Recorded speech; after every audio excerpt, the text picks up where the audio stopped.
15 अगस्त 1947 को हम लोग आज़ाद हुए। 16 अगस्त 1947 को देश आज़ादी में था, लेकिन धन धरती राजपाट में बंटवारा नहीं हुआ। 10 साल में दलित, पिछड़े, आदिवासी, मुस्लिम और अन्य धार्मिक अल्पसंख्यक के जो अत्याचार हुए हैं वो किससे छिपे हुए नहीं हैं। भाजपा ने चुनावी लाभ के लिए सबका साथ सबका विकास के नारे दिए जो खोखले हैं। चीन हमें आंख दिखा रहा है और लगातार हमारे देश की सीमाओं में घुसपैठ कर रहा है। भारत की सबसे प्राचीन व बहादुर रेजिमेंट में से एक चमार रेजिमेंट को पुनः बहाल करा जाए। नीट, यूपी सिपाही भर्ती सभापति जी और 29,000 शिक्षक भर्ती में आरक्षण घोटाला हुआ है, कोई पूछने वाला नहीं। खून के आंसू रो रहे हैं बच्चे, बेरोजगारी का दंश युवा झेल रहे हैं। माननीय सभापति जी, मैं पहली बार बोल रहा हूँ, आप कहेंगे मैं बैठ जाऊंगा, मैं आपकी बात, मैं संवैधानिक मर्यादा का पालन करूंगा, मगर हम तो माननीय सभापति जी सुन ही रहे हैं। आप बोलिए, 1 मिनट। धन्यवाद, धन्यवाद। 1 मिनट और बोलिए। बहुत बहुत धन्यवाद। श्री चंद्रशेखर जी। माननीय सभापति जी, जय भीम। महामहिम राष्ट्रपति जी के अभिभाषण पर धन्यवाद प्रस्ताव पर बोलने को आपने मुझे अवसर दिया, इसके लिए मैं आपका आभारी हूं।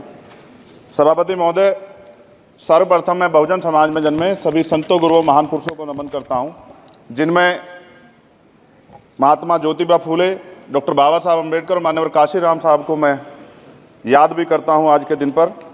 साथ साथ नगीना की महान जनता और भीम आर्मी और हमारी पार्टी आज़ाद समाज पार्टी काशीराम के साथियों का भी धन्यवाद करता हूं। इसके बाद अपने कुल गुरु जगत गुरु सदगुरु रविदास जी महाराज को भी मैं नमन करता हूं, जिन्होंने दुनिया को लगभग 600 साल पहले बेगमपुरा शहर के रूप में दुनिया का सबसे महान लोकतांत्रिक दर्शन दिया। अध्यक्ष महोदय, माननीय सभापति जी, 14 अगस्त 1947 को ये देश अंग्रेजों के अधीन था। 15 अगस्त 1947 को हम लोग आज़ाद हुए। 16 अगस्त 1947 को देश आज़ादी में था, लेकिन धन धरती राजपाट में बंटवारा नहीं हुआ। जो साधन संसाधन थे उनमें बंटवारा सही रूप से न होने के कारण एक बहुत बड़ी आबादी सुविधाओं से वंचित और सम्मान से वंचित रह गई। उनको सम्मान देने के लिए और अंतिम व्यक्ति तक सुविधाएं पहुंचे, इसके लिए लोकतंत्र की व्यवस्था हुई। लेकिन आज़ादी के 70 साल बाद भी हम कहाँ खड़े हैं, इस पर ये चिंता का विषय है।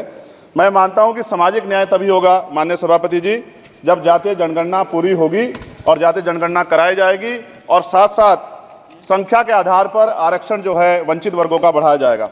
उसके साथ साथ जब राष्ट्रपति जी अभिभाषण पर बात रख रही थी तो उन्होंने शहरी और ग्रामीण क्षेत्रों के विकास की बात कही और ये भी कहा कि दुनिया में सबसे उत्तम शहर हमारे यहाँ बने। लेकिन माननीय सभापति जी, 70% आबादी तो गांव में निवास करती है, तो गांव की आबादी के बारे में भी सोचना होगा कि उनका जीवन कैसे बदले। माननीय सभापति जी, उच्च शैक्षणिक संस्थानों में बहुजन समाज के जो छात्र हैं उनके साथ कास्ट एट्रोसिटी हो रही है, निरंतर उनकी हत्या हो रही है। साथ साथ जो सरकारी कर्मचारी हैं दफ्तरों में, उनके साथ भी जो SC ST OBC और मुस्लिम और अन्य धार्मिक अल्पसंख्यक उनके साथ भी माननीय सभापति जी जातिगत और धार्मिक जो है शोषण किया जा रहा है। इसलिए मेरी मांग भी है कि पुरानी पेंशन को भी अध्यक्ष जी बहाल किया जाए। जो कर्मचारी देश की सेवा में लगे हैं उनका भी सम्मान होना चाहिए।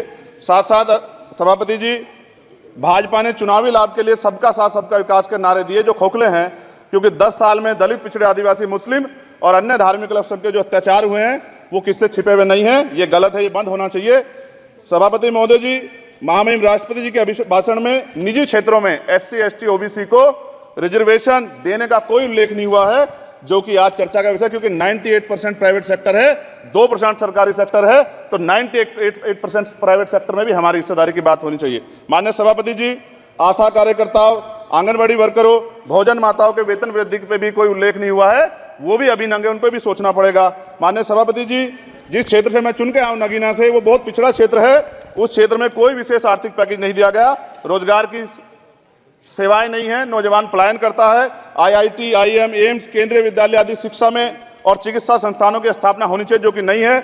और माननीय सभापति जी, मानसून सत्र आ गया है, मेरा क्षेत्र बाढ़ से बहुत प्रभावित है, इसलिए मैं आपसे आग्रह करूंगा कि वहां के लोगों को बाढ़ से निजात दिलाई जाए।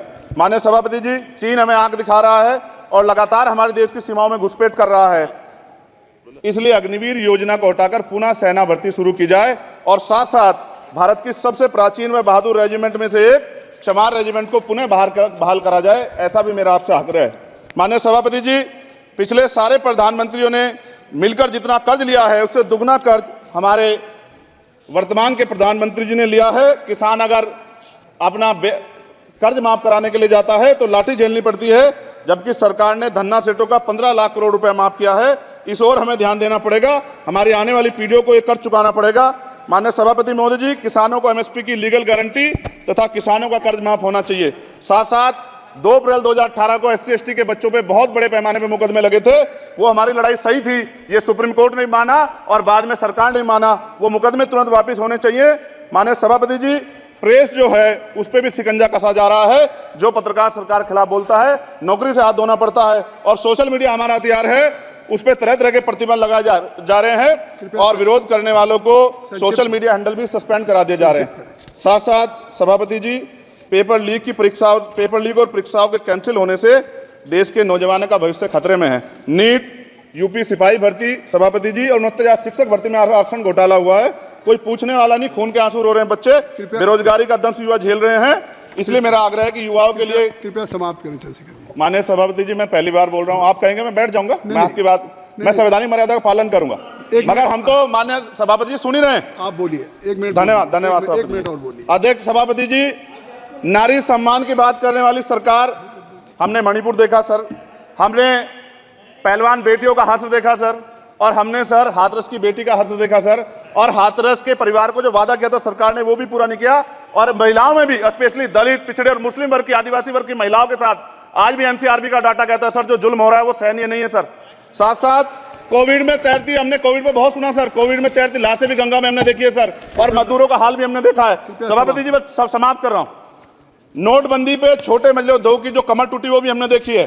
सभापति जी, शैक्षणिक संस्थानों, विश्वविद्यालयों में, चिकित्सा संस्थानों में OBC ST के योग्य अभ्यर्थी को NFS करके जिस तरह निकाला जा रहा है, लेटरल एंट्री करके जिस तरह हमारे रास्ते बंद किए जा रहे हैं, ये भी हम देख रहे हैं सभापति जी।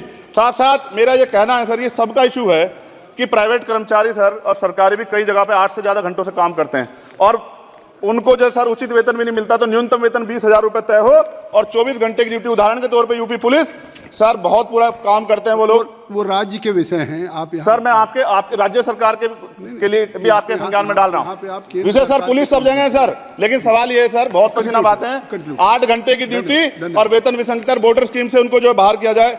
माननीय सभापति जी, 1 मिनट चाहिए सभापति जी। राष्ट्रपति जी ने धर्म के बारे में बात की थी। राम मंदिर से पहले हमारे गुरुगढ़ तुगलकाबाद का फैसला आया था राष्ट्रपति जी, वो सभापति जी अभी तक दिल्ली में स्थित सदगुरु रविदास जी महाराज का गुरुगढ़ नहीं बना।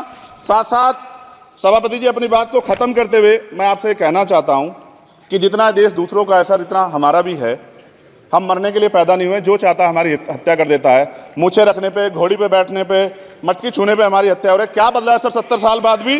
दलित, पिछड़े, मुसलमानों पे हिंसा नहीं रुक रही है सर। मेरा आपसे संरक्षण के साथ ये आग्रह है कि इन घटनाओं को रोका जाए, और देश किसी की बपोती नहीं है, देश संविधान से चलता है सर, और संविधान से चलेगा। संविधान छेड़खानी बर्दाश्त नहीं की जाएगी सर। धन्यवाद।